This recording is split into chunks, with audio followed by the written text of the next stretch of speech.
Hi everyone, I'm so excited to be back in the UAE and I can't wait to be out on court and I hope to see you there.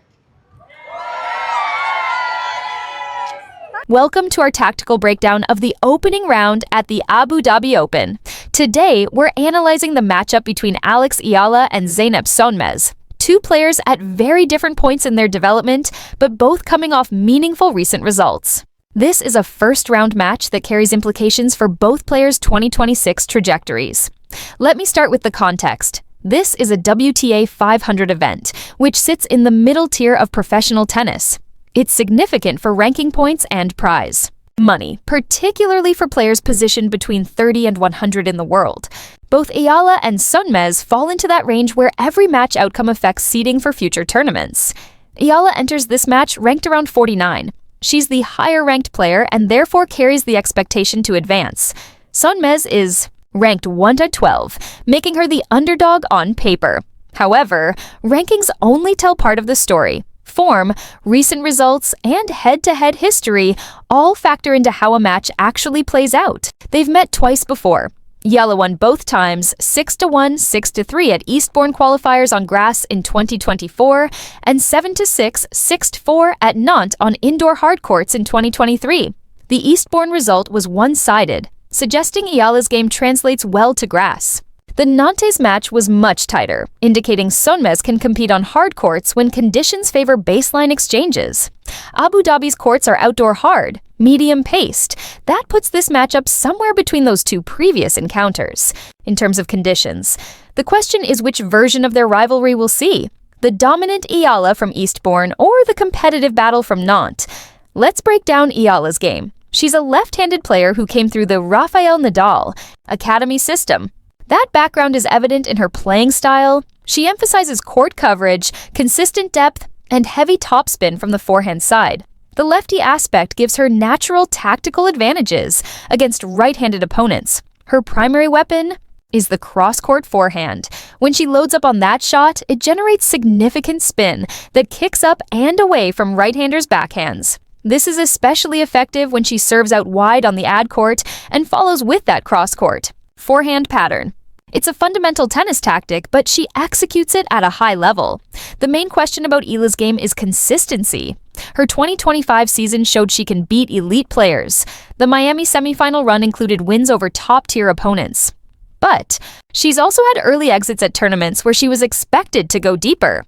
The challenge for top 50 players is minimizing those unexpected losses. That's what separates players who stay in the 40-50 range from those who push into the top 30. Technically, her serve has been a work in progress. She's added pace over the past year, now hitting first serves in the 170, 1 range consistently. But placement and variety remain more important than raw speed, especially on medium-paced courts. Against a defender like Sonmez, Eala's serve placement will matter more than her velocity. Now let's look at Sonmez. She's 23, which puts her in a different career phase than Eala. At that age, physical development is complete, and professional experience starts to accumulate. She's coming off a career-best Grand Slam result at the Australian Open, reaching the third round for the first time. That's a significant achievement for a player ranked outside the top 100. What that Australian Open run does is remove doubt. When you beat higher-ranked players at a major, you gain evidence that you belong at that level. Sonmez enters this match knowing she just competed successfully against better opposition than she's facing today. That's a psychological factor worth considering. Her playing style is built around defensive consistency. She's a counterpuncher who extends rallies and forces opponents to generate their own offense.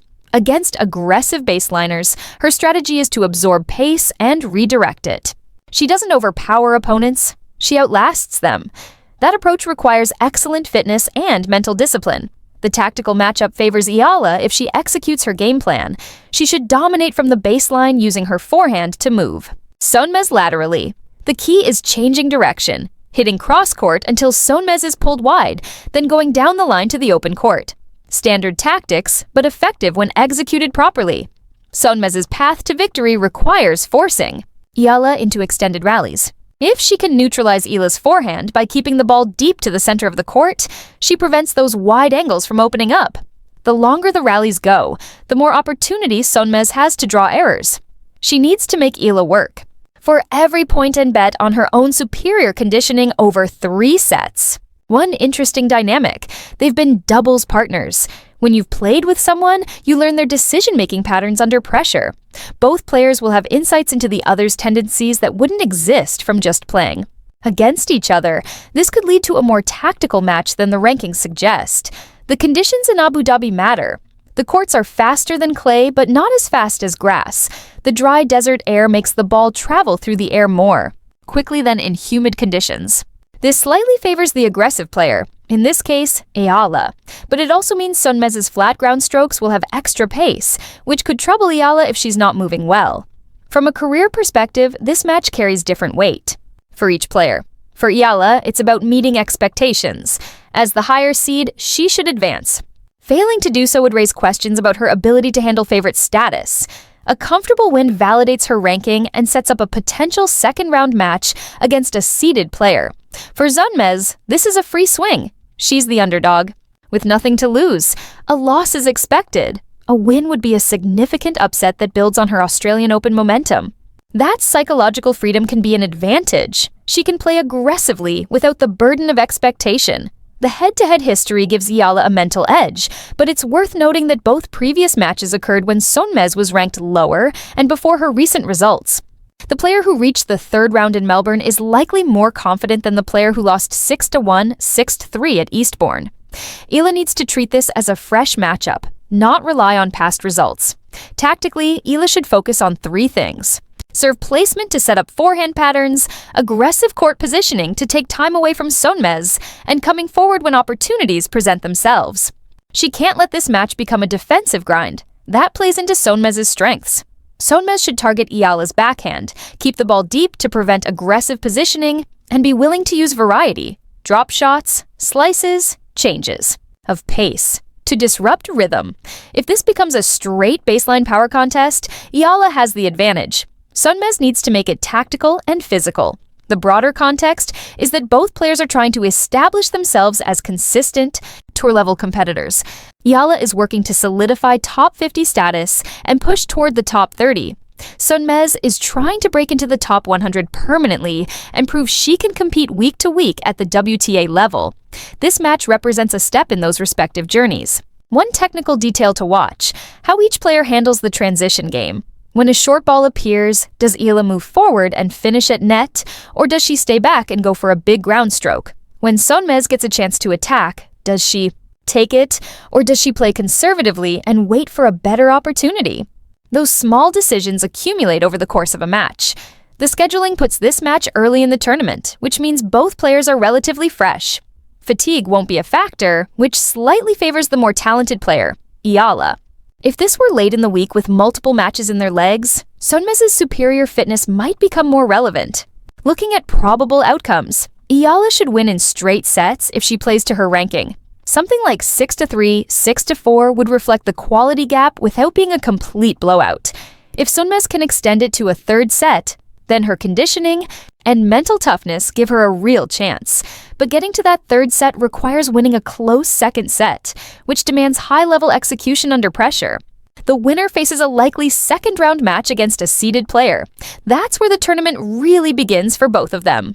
This first-round match is about advancing and building confidence, but the real test comes next. For Eala especially, beating Sonmez is expected. The question is whether she can back it up against a top 30 opponent in round 2. From a development perspective, both players are at stages where these matches are learning experiences. Eala is learning to handle favorite status and the pressure that comes with it. Sonmez is learning whether her recent success can translate into consistent performance. The outcome will provide data points for their respective teams to analyze and build on. One final consideration: the mental game. Tennis at this level is as much psychological as physical. Eala needs to avoid overconfidence based on past results. Sonmez needs to avoid being intimidated by the ranking gap. Whoever manages their internal dialogue better, staying focused on execution rather than outcome, gains an edge. So, as this match begins, we're looking for specific indicators. Does Eala's serve hold up under pressure? Can Sonmez sustain her recent aggressive baseline play? Who adjusts better to the court conditions? Who handles the crucial points at 30-30? And deuce more effectively? My expectation is that Eala advances, but the scoreline depends on her execution.